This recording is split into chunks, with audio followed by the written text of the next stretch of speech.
Fidèles auditeurs et téléspectateurs des médias partenaires du studio Kalangu, bonsoir et bienvenue dans le forum de la presse de ce vendredi 8 septembre 2023. Le forum de la presse, c'est votre rendez-vous hebdomadaire de décryptage des faits saillants ayant marqué l'actualité de la semaine.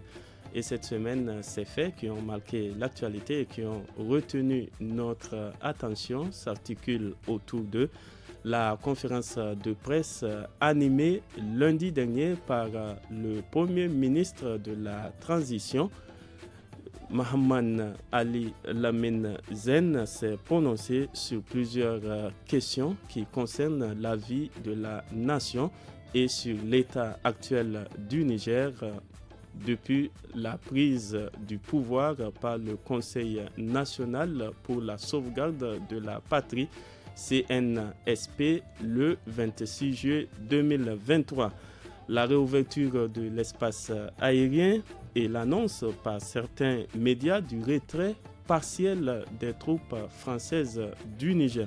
Enfin, nous terminerons avec la reprise des cours dans les universités publiques du Niger le lundi 4 septembre dernier.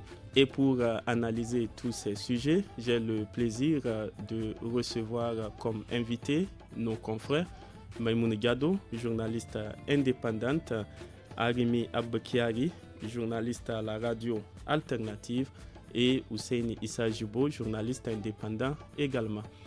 À la modération du forum de la presse de ce soir, je suis Michel Deji.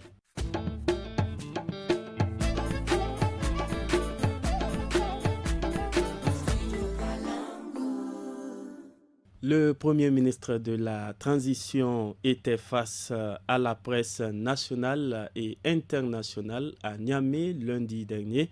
Il s'est agi pour Ali Mohamed Lamine Zen de faire le point de la situation au Niger depuis la prise du pouvoir par le Conseil national pour la sauvegarde de la patrie le 26 juillet dernier. En ce qui concerne les efforts en cours afin d'aboutir à la levée des sanctions imposées au Niger par la CEDEAO, je propose de suivre les explications du ministre en charge des Finances et de l'Économie, le Premier ministre Ali Mohamed Lamine Zen. Les efforts que nous faisons, c'est pour évidemment arriver à faire lever ces embargos qui ne se justifient pas. Nous avons pris des mesures d'ordre juridique et judiciaire. Aucun pays au monde n'a été sanctionné comme le nôtre l'a été ces dernières semaines. Ça ne se justifie pas qu'on empêche à un pays de disposer des médicaments. Ça ne se justifie pas qu'on empêche à un pays d'importer de la nourriture pour ses populations. Donc tout ça est en train d'être fait pour qu'on lève évidemment ces mesures. Nous sommes en train également, par un moyen ou par un autre, légaux, de mobiliser les ressources pour faire face à cela. Ce sont des défis qui se posent à nous. Nous sommes déterminés à aller de l'avant. Sur les mesures pour atténuer effectivement cela, le ministre en charge du commerce a été instruit pour s'assurer de la disponibilité de toutes les denrées alimentaires de première nécessité. Et il est prévu d'ailleurs l'opération de vente à prix modéré et peut-être dans les zones où cela s'exige, que la distribution soit gratuite. Maïmouna Gado, quelle analyse vous suscite ces efforts en cours? Bon, je pense que d'abord, il faut s'en féliciter que le Premier ministre de la Transition quand même est sorti pour animer un point de presse, pour d'abord expliquer à l'opinion nationale et internationale depuis un mois les souffrances que les Nigériens sont en train d'endurer du fait de l'embargo, justement de la fermeture des frontières par la CEDEAO, et également parce que ça a des conséquences, qu'on le veuille ou non, ça a des conséquences sur les populations. Et les conséquences, il les a relevées. C'est vraiment pitoyable qu'on ferme des frontières et que des médicaments ne puissent pas rentrer aussi au Niger, et que la nourriture aussi ne puisse pas, en tout cas, être acheminée en abondance ici au Niger. L'électricité, vous voyez comment les Nigériens sont en train de souffrir, parce que le courant, c'est par délestage, C'est par nos propres moyens que nous sommes en train d'avoir l'électricité, si je peux le dire. Alors tout cela nécessite, comme il a dit, qu'on essaie de voir comment est-ce qu'il faut faire pour pouvoir alléger certaines situations en appelant la CEDEAO et l'UEMOA à faire diligence. Parce que ce n'est pas le Niger uniquement qui a eu à faire un coup d'État, mais ceux qu'ils ont pris pour le Niger comme sanction n'a pas été pris dans d'autres pays. Nous avons vu tout récemment qu'est-ce qui s'est passé au niveau donc, du Gabon, même que le Gabon, ce n'est pas la CEDEAO, c'est vrai, mais quand même, ceux qui sont au niveau donc, de l'Afrique centrale n'ont pas pris les mêmes mesures que les mesures qui ont été prises ici par la CEDEAO. Donc je pense que vraiment, c'était utile de faire ce point de presse et c'était utile d'informer les uns et les autres. Maintenant, nous encourageons, s'il y a nécessité de parler de certaines situations, de sortir et de parler de ces situations-là pour que les populations soient quand même au même niveau d'information. Parce que, comme je l'ai dit, ce qui se raconte sur les réseaux sociaux et ce qui se raconte et ce qui a été dit par le chef du gouvernement, ça a éclairé la lanterne de beaucoup de gens. Voilà ce que je pouvais dire.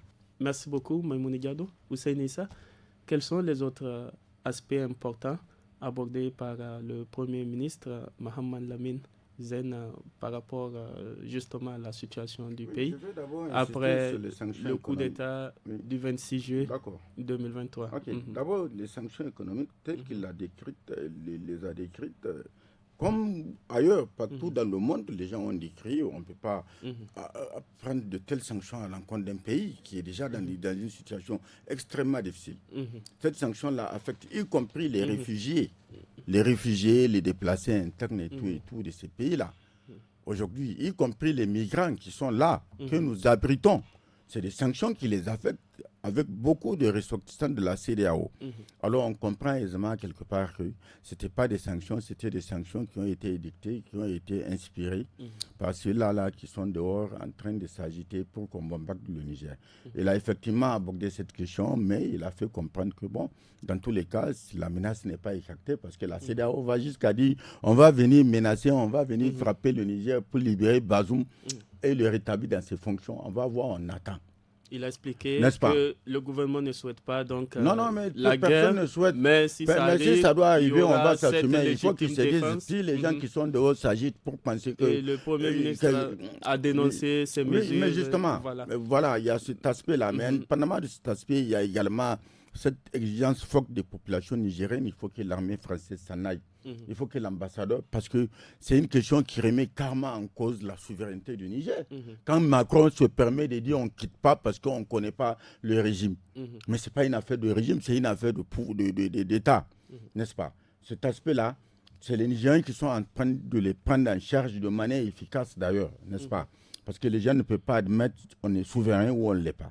On veut montrer à la France qu'on est souverain et ils vont s'en aller. Aujourd'hui, ils sont dans une dynamique pour trouver un mécanisme où non, ça va se faire. Non, ils vont s'en aller tous. On n'a pas besoin d'eux. Il n'y a pas de possibilité de retour en arrière. À partir du moment où ils ont considéré que le Niger, là, ils peuvent faire ce qu'ils ont envie de faire parce qu'il y a des individus. À un moment donné de l'histoire, ils ont vendu ce pays, ils ont permis à ces Français de venir s'installer. Il faut qu'ils comprennent que c'est fini. Cette page-là est tournée. Les gens vont se donner les moyens pour qu'ils s'en aillent. L'ambassadeur y compris, qui sont un peu arrogants, comment dire, méprisants vis-à-vis pour du le Niger Premier ministre, d'ailleurs, il faut le souligner, c'est un partenaire non valable. Non, mais il n'est pas valable. En quoi il peut être valable? Il est dans un département français. Non, je n'ai pas fini. Ce n'est pas ce seul aspect. Non, c'est pour revenir sur le partenariat même avec la CEDEAO et le dialogue en cours. Parce qu'en ce qui concerne le dialogue en cours entre Niamey et la CEDEAO, le Premier ministre Ali Mohamed Lamine Zen a déclaré, je cite, « Nous sommes toujours en pourparlers pour que la raison soit entendue et qu'elle soit de mise de manière à ce que ces pays qui poussent à ce que notre pays soit attaqué comprennent la raison de ne pas le faire. » Ce dialogue entre Niamey et la CEDEAO a-t-il suffisamment de chances d'aboutir? Moi, je pense que ça va prospérer parce que ce n'est pas dans l'intérêt de la CEDEAO. Ça, c'est clair. Et ce n'est pas dans l'intérêt de la France, c'est clair. Et ce dialogue va prospérer. Parce que c'est quoi? Ils n'avaient jamais voulu d'un quelconque dialogue. Hein. Quelqu'un fait un coup d'État, il dégage le président. Vous dites non. Voilà le préalable. Il faut remettre le président à sa place. Non, alors, c'est de la foutaise, oui. C'est eux qui vivent dans le pays là avec nous. C'est eux qui savent ce qui est bon pour les Nigériens. Alors, si ça doit faire un bras de fer, moi je me dis c'est parti, les gens ne vont pas reculer, n'est-ce pas? Et ça va pousser à l'éclatement de la CEDEAO s'ils ne font pas attention, parce que de plus en plus, les populations ne sont plus d'accord avec cette institution, cette institution dont la vocation c'est d'abord de promouvoir l'intégration des peuples, mais l'intégration économique également. Mais on voit de plus en plus que cette institution-là est là pour défendre des chefs d'État qui n'ont même pas été valablement élus dans leur pays, des gens qui ont usurpé les urnes et tout. Et chaque fois, il y a plein de problèmes auxquels les gens sont confrontés. Mais quand la CEDEAO, à travers ces sanctions, on constate et on comprend qu'il faut refonder la CEDEAO. Moi, j'ai dit, au surtout de cette crise-là, il faut que la CEDEAO soit refondée. Il faut que comment dirais-je, les fondamentaux de la CEDEAO, il faut que les chefs d'État reviennent là-dessus. Ils ne sont pas là-bas pour penser qu'ils sont là pour se protéger mutuellement. Ils sont là-bas pour tenir compte des intérêts. Aujourd'hui, c'est carrément les intérêts du peuple nigérien qui sont remis en cause au nom de quelques individus. N'est-ce pas? C'est un régime. Il y a combien de régimes qui sont tombés? Alors, quand on se permet de considérer qu'on peut asphyxier un peuple, alors, à quoi sert cette institution? À quoi Le Premier ministre a dit que dans tous les cas, il y a eu des actions au niveau de l'UEMOA et de la CEDEAO. Est-ce que vous pensez que ces sanctions vont bientôt être levées à partir de la démarche? Dans tous les cas, aujourd'hui, on s'est adapté. Ce Tinubu-là, il s'est empressé pour nous couper l'électricité. Est-ce qu'on est mort? Ils ont fermé les frontières avec le Bénin pour penser que les gens ne vont pas. Bon, au Nigeria, ils ne peuvent rien. Le Nigeria, c'est 1000 et quelques kilomètres de frontières. Et de tout temps, les échanges entre les régions frontalières du Niger et du Nigeria, de tout temps, même quand on ferme les frontières, ces échanges-là, personne ne peut les arrêter. Il y a des mécanismes de contournement qui sont là, qui fonctionnent. C'est vrai que les frontières sont poreuses. Mais alors, à partir de ce moment-là, il s'agit de ce monsieur-là, n'est-ce pas? Tout ça, on sent que c'est la France qui est derrière. Il faut expliquer. Non, ce qui choque les Nigériens aujourd'hui, c'est qu'à cause d'un régime, on décide de sanctionner tout un peuple. Ça, c'est inadmissible. De la part d'une organisation communautaire dont la vocation première est de créer les conditions d'intégration économique et des pays, mais également d'intégration des peuples, des peuples, n'est-ce pas? Mais on a comme l'impression que non, ils ont décidé. Mais alors, vous dites que vous voulez le bien-être. Vous voulez mieux. C'est vous qui savez ce qui est bien pour les Nigériens. Est-ce qu'ils sont mieux placés pour savoir ce qui est bien pour les 23 millions de Nigériens? Ils ne le savent pas. Ils ne le savent pas. Les Nigériens sont en train de se mobiliser pour montrer qu'ils sont derrière l'agenda. Parce que c'est un soulagement. Nous allons à présent nous intéresser à cette question d'endettement du Niger. En ce qui concerne en effet la question de la dette du Niger, le Premier ministre Ali Mohamed Lamine Zen, qui est par ailleurs le ministre en charge des Finances et de l'économie, a révélé qu'à la date du 4 septembre 2023, le Niger a une dette totale de 5 200 milliards de francs CFA. Dette totale du Niger, 5 200 milliards de francs CFA. Cet endettement total du Niger est, selon l'actuel gouvernement, composé de 3 200 milliards de francs CFA comme dette extérieure, contre moins de 300 milliards de francs CFA en 2010. Pour ce qui concerne la dette interne, elle est de l'ordre de 2 milliards de francs CFA contre 16 milliards de francs CFA en 2010. Aboukiari, Arimi, quelle analyse vous suscite ces chiffres donnés par le Premier ministre? Oui, en fait, c'est vrai que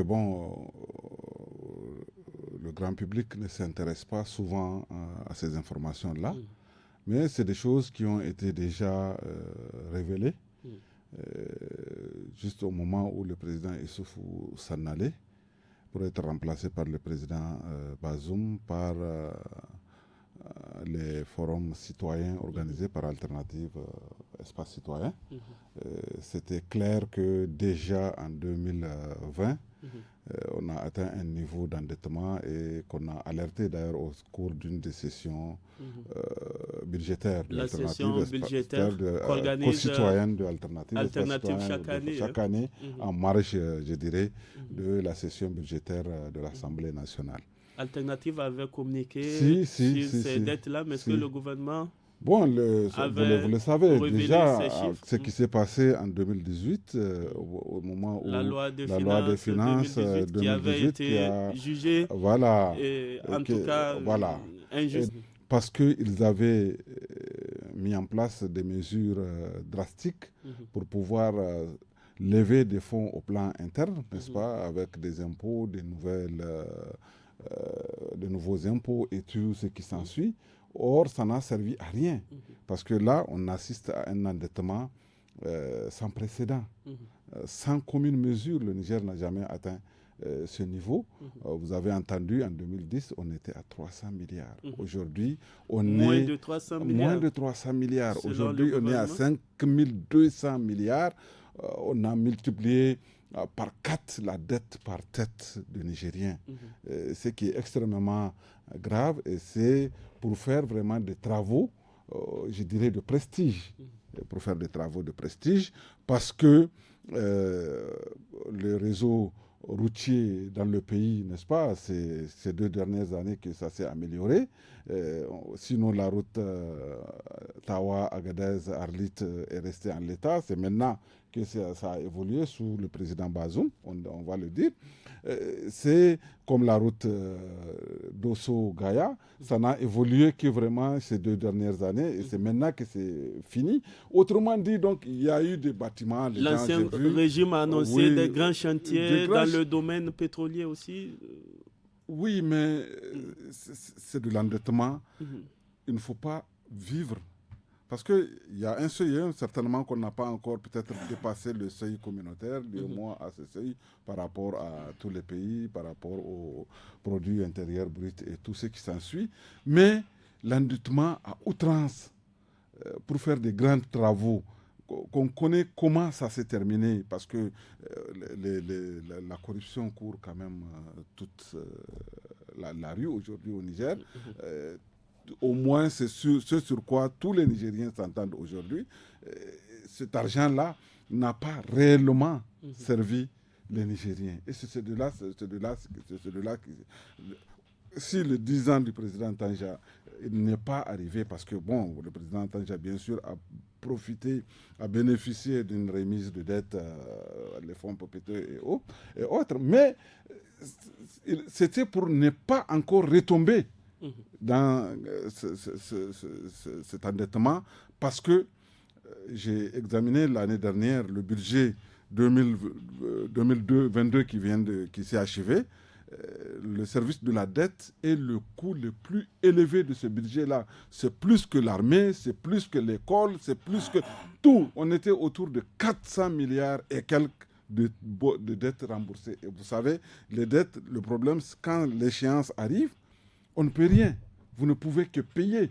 Sinon, c'est les institutions internationales qui vont prendre vos avoirs pour donner à vos créanciers. C'est de cela qu'il s'agit.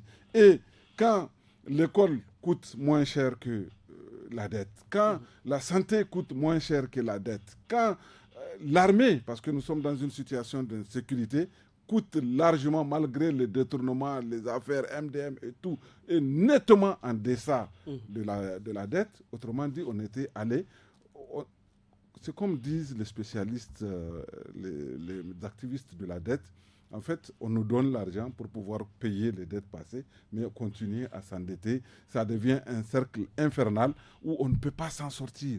Malheureusement, les gens, pour pouvoir se servir, eux, sont allés se chercher cet argent-là. Je crois qu'il est temps d'arrêter. Le Premier ministre l'a dit dans sa conférence de presse, que le Niger va essayer de renégocier la plupart de ces dettes-là. Parce que, semble-t-il, que les gens qui ont de la liquidité à donner, je dirais, entre guillemets, de jeter par la fenêtre, nous ont endettés sans souvent passer par l'Assemblée nationale. il y a plein de dettes qui ont été contractées sans passer par l'Assemblée nationale. Merci beaucoup. Ça ne doit pas il être... faut donc beaucoup de lumière. Le Premier ministre a proposé, il a ça dit c'est une des que choses. des instructions Mais ont aussi été données maintenant, voilà. pour qu'on puisse savoir ce qui a été fait Voilà. au niveau de ces dettes. Et il a demandé d'ailleurs au peuple nigérien de compter sur le gouvernement.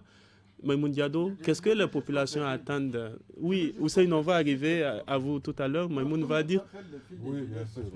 Parce que j'ai une idée que je vais compléter. C'est-à-dire ce que Arimi vient de dire. C'est-à-dire que pendant pratiquement 12 ans, on a vécu sur la base de dettes.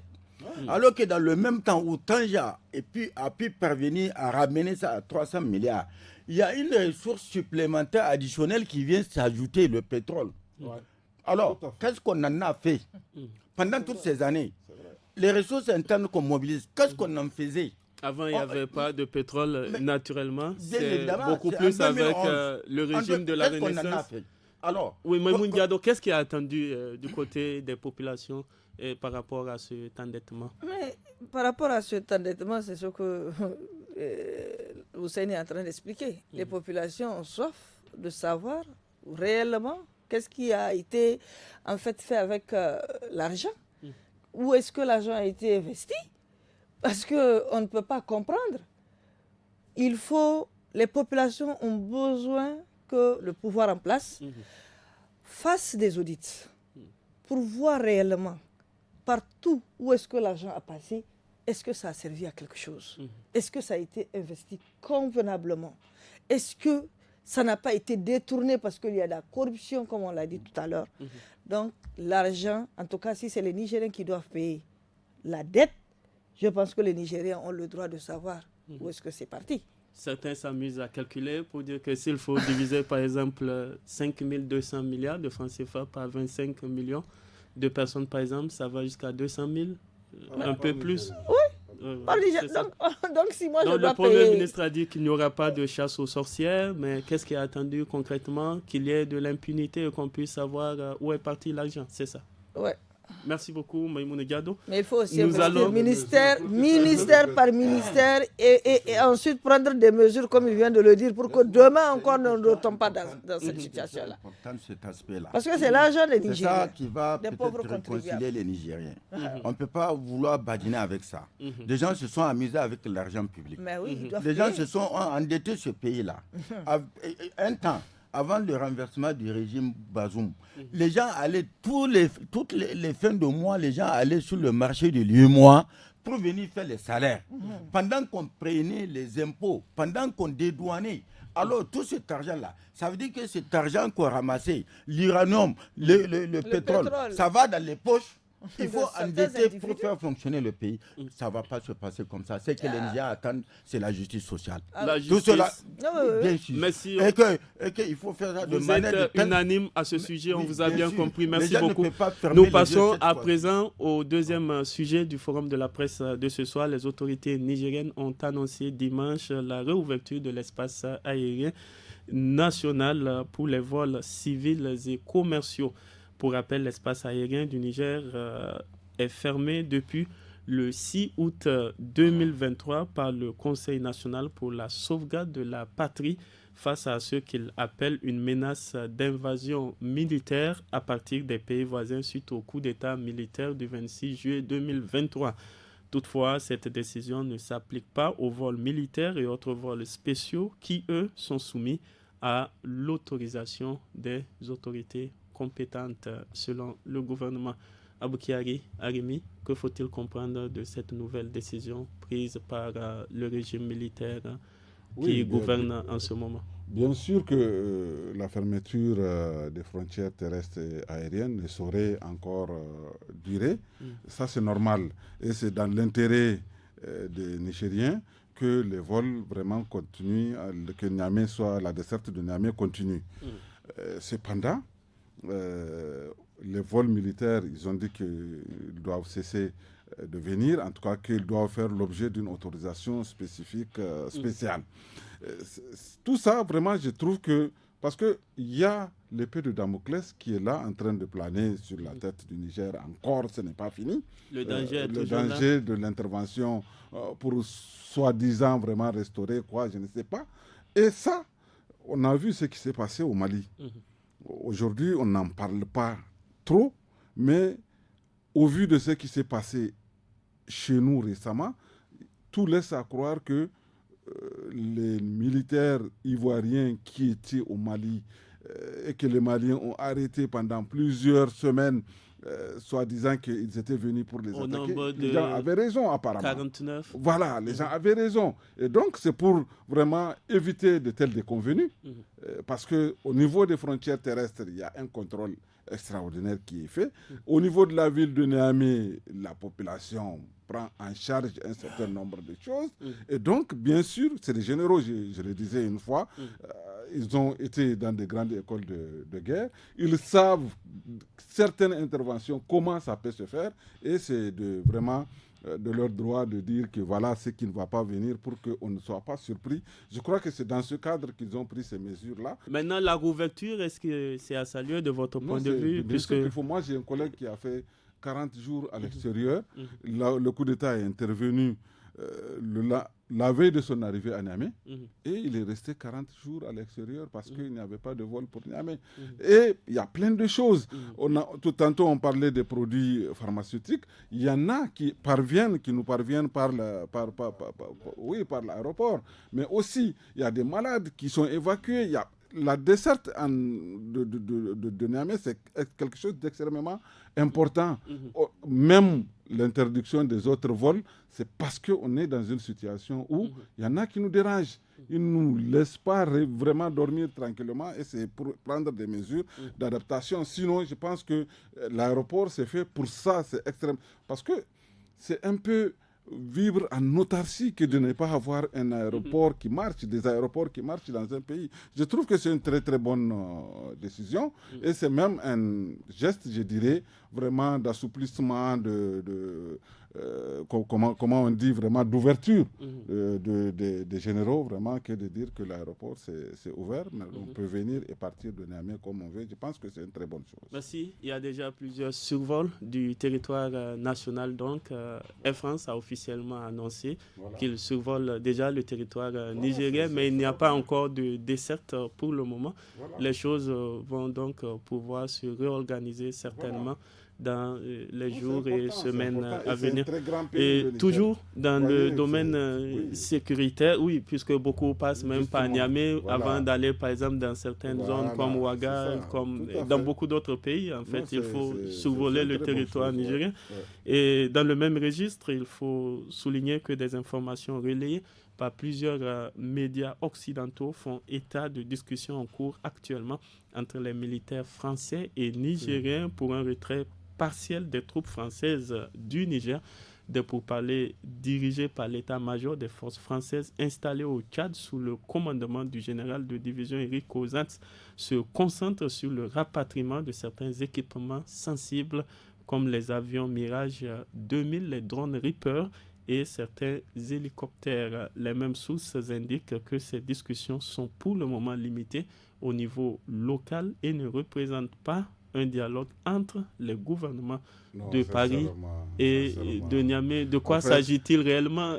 On va donner la parole à mais allez-y de façon succincte. De façon succincte, à mon avis, Paris ne veut pas boire la honte, comme on dit chez nous. Ils veulent, sinon, c'est inévitable. C'est dans quoi? En fait, dans la crise, là, on dirait que les gens se sont piégés d'eux-mêmes. Ils sont allés à des décisions extrêmes d'eux-mêmes, et on est dans une situation malheureusement qui ne les favorise pas. Plus le temps passe, plus ils ont le dos au mur. Si Paris ne négocie pas le départ des troupes françaises, qu'est-ce qui va se passer? Qu'est-ce qui va se passer? Oui, il faut rappeler que le Conseil national pour la sauvegarde de la patrie a eu à dénoncer d'ailleurs les accords entre l'État du Niger et la France. Il y a eu des communiqués, notamment le communiqué en date du 3 août qui a fustigé ces rapports, cette coopération. Et par rapport à tout ça, il y a eu également la question de l'ambassadeur Sylvain Ité, déclaré persona non grata. Et à l'heure actuelle, donc, le régime est toujours là en train de voir comment gérer tout ça. Et de ce point de vue, par rapport à tout ce qui se passe, il faut rappeler aussi les multiples sittings au niveau du rond-point Escadrille, où se trouve donc la base française au Niger. Il faut dire que la France dispose d'environ 1500 soldats français pour ces différentes troupes. Mais Moundiado, peut-on s'attendre à une entente entre Niamey et Paris dans les prochains jours? Bon, moi, je ne vois pas l'entente. L'entente, tout ce que les Nigériens souhaitent, c'est le départ de ces militaires. S'ils veulent, quand ils vont quitter le territoire nigérien, là, ils peuvent commencer à faire les discussions pour voir qu'est-ce qui est faisable de faire entre Paris et Niamey. Parce que là, c'est trop dit, en fait. Quand vous regardez l'arrivée de la force Barkhane ici, à Niamey, ça n'a aucunement passé par l'Assemblée nationale pour demander l'avis des populations. Bon. En fait, il y a la politique de déclaration générale du Premier ministre qui a été adoptée. Mais est-ce que ça a été discuté en plénière? Ça, c'est avec Bazoum. Avec Issoufou, justement, certains ont dit qu'il fallait faire passer une loi à l'Assemblée nationale pour autoriser. Maintenant, ils ont été chassés du Burkina Faso. Ils ont trouvé l'asile au Niger. Ils ont été chassés au Mali. Ils se sont retrouvés ici au Niger. Mais quand même, aujourd'hui, ici, le Niger demande, la population nigérienne demande le départ de la force militaire française. Mais est-ce qu'on a à demander à la France qu'on ne veut plus de vous ici? C'est simple, hein? Ce n'est pas à négocier. C'est un État souverain.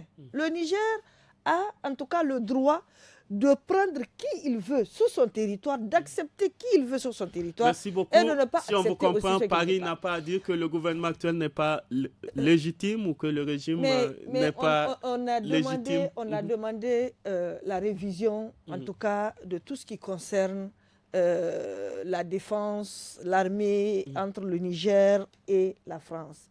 Mais on n'a pas dit que s'il y a une possibilité de coopération pour ceux qui restent et qui n'est pas militaire, que le Niger ne va pas marcher avec la France. Mais c'est la coopération militaire qu'on a demandé à ce que cette coopération militaire soit révisée. Est-ce que c'est un problème? Ce n'est pas un problème. De la même manière qu'ils ont été chassés, l'armée française a été chassée au niveau de Mali et au niveau du Burkina, mais je ne vois pas en quoi ici au Niger, aujourd'hui, des individus refusent de nous donner notre territoire, de laisser notre territoire. L'ambassadeur, mais regardez de l'autre côté. Aujourd'hui, au Gabon, c'est l'ambassadeur qui se déplace, l'ambassadeur français qui se déplace pour aller féliciter celui qui a fait le coup d'État. Et aussi, ici au Niger, on demande à ce que l'ambassadeur vienne s'entretenir avec le ministre des Affaires étrangères et il refuse de venir. Mais alors, qu'est-ce qu'il fait au Niger concrètement? Il doit quitter dans ce cas. Merci. Husseini Sajibo. À l'heure actuelle, il faut rappeler que ces forces françaises sont présentes parce que Niamey avait accepté un temps qu'ils soient là. Ces soldats français, parce qu'avec l'exécutif qui a précédé, des explications avaient été données pour dire que ce sont des forces utiles pour la nation. À l'heure actuelle, quelles sont les attentes des citoyens nigériens? L'explication qu'ils ont donnée, c'est quelques individus, Issouf Mahamadou et son gouvernement. Personne, tous les Nigériens, les gens étaient hostiles bien avant qu'ils ne trouvent Koskorima à travers la modification pour les faire venir. Les gens étaient hostiles, foncièrement hostiles.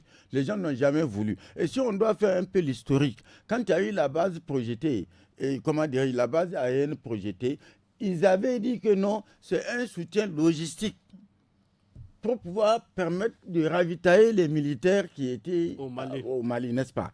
Après, maintenant, quand ça s'est gâté au Mali, ils sont arrivés et on a forcé. Ce n'est pas parce que les Nigériens sont consentants. Ils ont une majorité à l'Assemblée. Ils ont décidé que ça va se passer comme ça. C'est eux. C'est pas. Les Nigériens n'ont jamais voulu de la présence de forces étrangères qui suppose une perte de souveraineté, une renonciation à sa souveraineté. Quand il était arrivé en 1976, la première chose qu'il a eu à faire en 1974, c'était de dire aux Blancs de partir, n'est-ce pas? Et depuis, il y a eu simplement les accords de coopération, et ça, c'est des accords de coopération technique, où c'était pour des besoins de formation précise. dans des domaines comme la santé, comme le maniement de certains machins, ou le maintien de certains. C'était ça. Ces gens sont venus clandestinement. Ils ont signé combien d'accords qui n'ont jamais fait l'objet, même d'une information à l'endroit de l'opinion.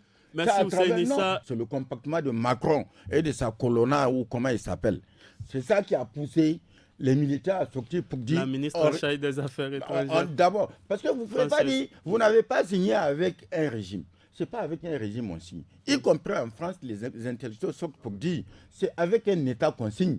Quel que soit par ailleurs le régime en place, on ne va pas dire, c'est pas parce que... Non, mais alors, c'est à eux de décider qui est bien, qui est légitime, qui n'est pas légitime. Est-ce que c'est les Français qui vivent chez nous? Est-ce que c'est les Français? Alors, quand ils veulent faire des choses comme ça, c'est ça qui a braqué les Nigériens.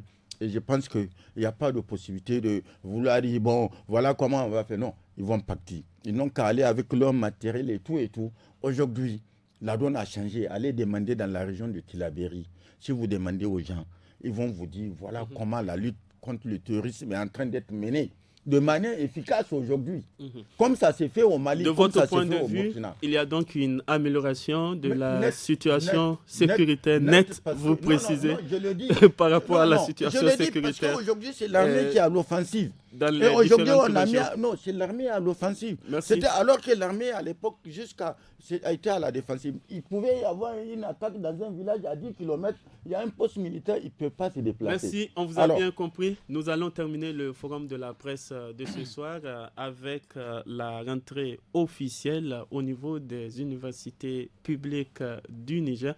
Cette reprise officielle des cours dans les universités publiques du Niger a eu lieu le lundi 4 septembre dernier. Pour le moment, aucun mouvement de grève pour faire aboutir des revendications, aussi bien du côté des étudiants que du syndicat des enseignants du supérieur n'est annoncé. À Maradi, l'on apprend que le comité exécutif des étudiants de l'université d'Andiko d'Anklodo a bloqué les examens à travers une grève de 48 heures lundi et mardi.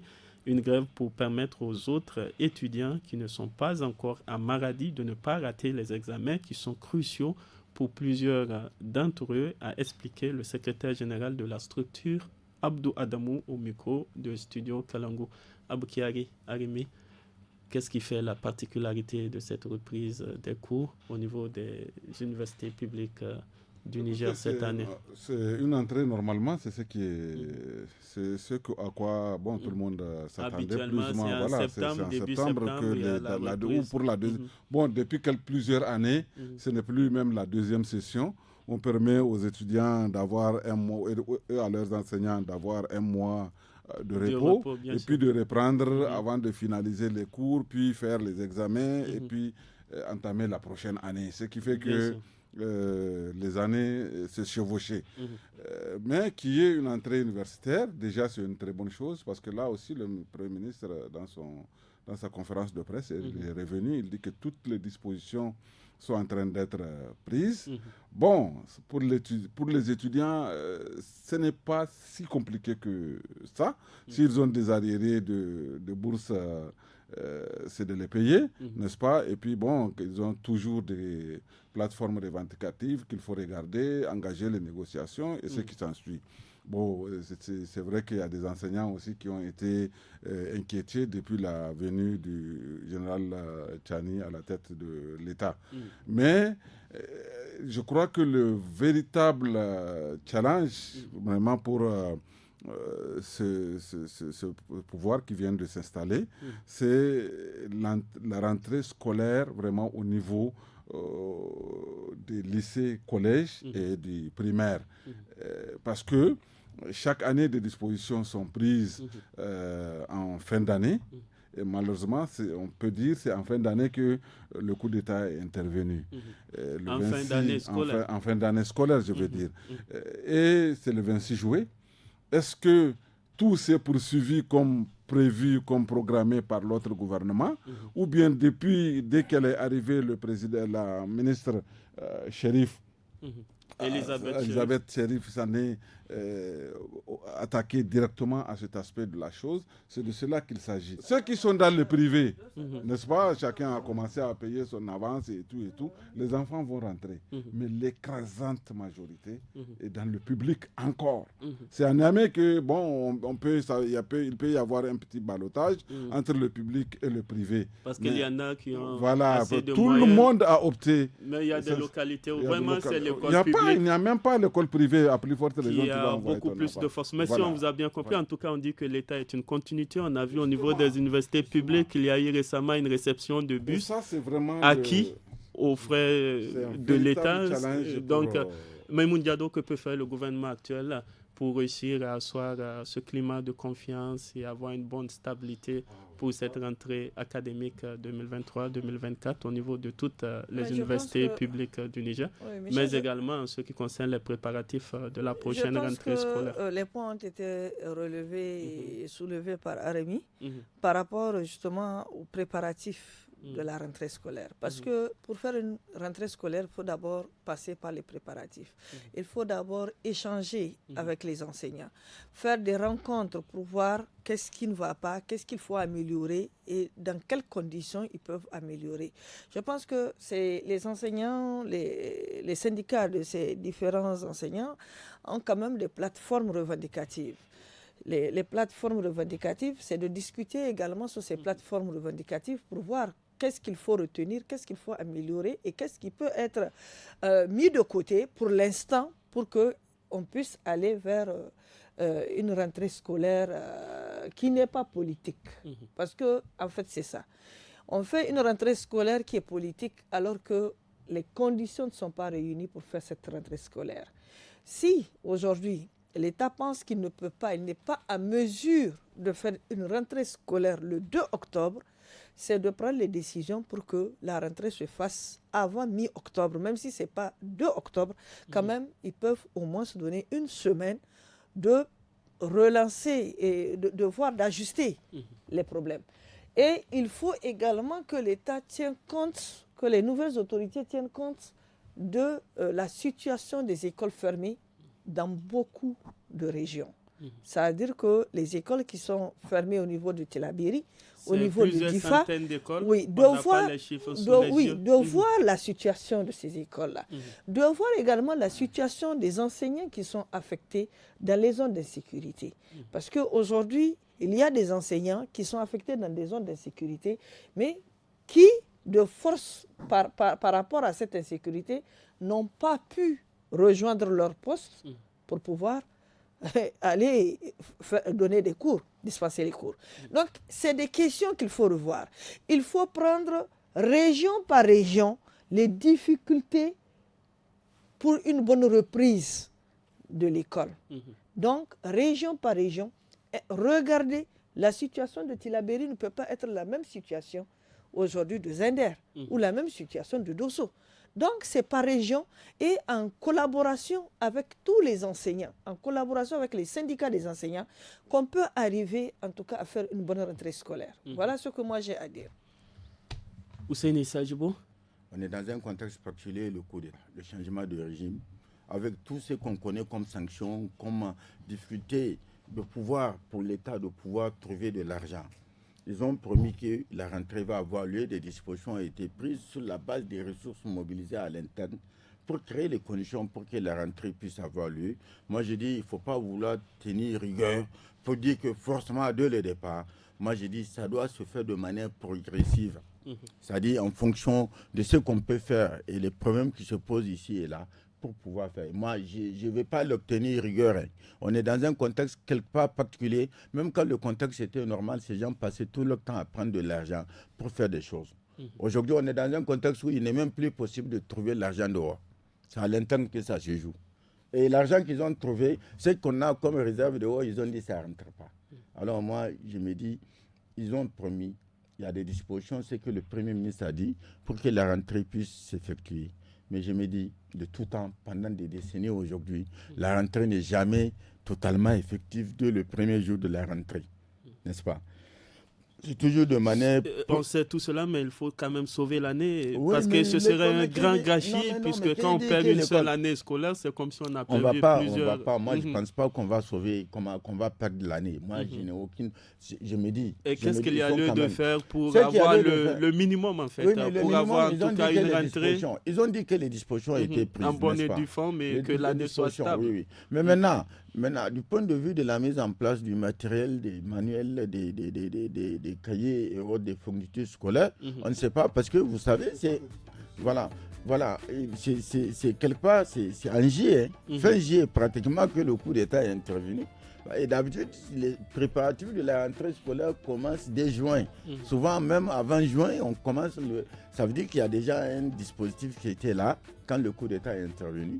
Maintenant, peut-être c'est le gap là qu'il va falloir chercher au fur et à mesure que les choses avancent pour pouvoir corriger un peu et chercher à améliorer ce qui ne va pas.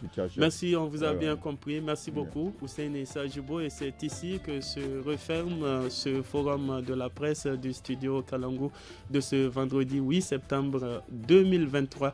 Merci de nous avoir suivis. J'étais en compagnie de Maïmouna Diado, journaliste indépendante, Abokiari Arimi, journaliste à la radio alternative, et Hussein Issa Djibo, journaliste indépendant également, à la modération du forum de la presse de ce soir. Je suis Michel Deji. L'équipe technique est composée de Amina Hassan et Issa Laoli. Merci de nous avoir suivis. Bon week-end à toutes et à tous et au revoir.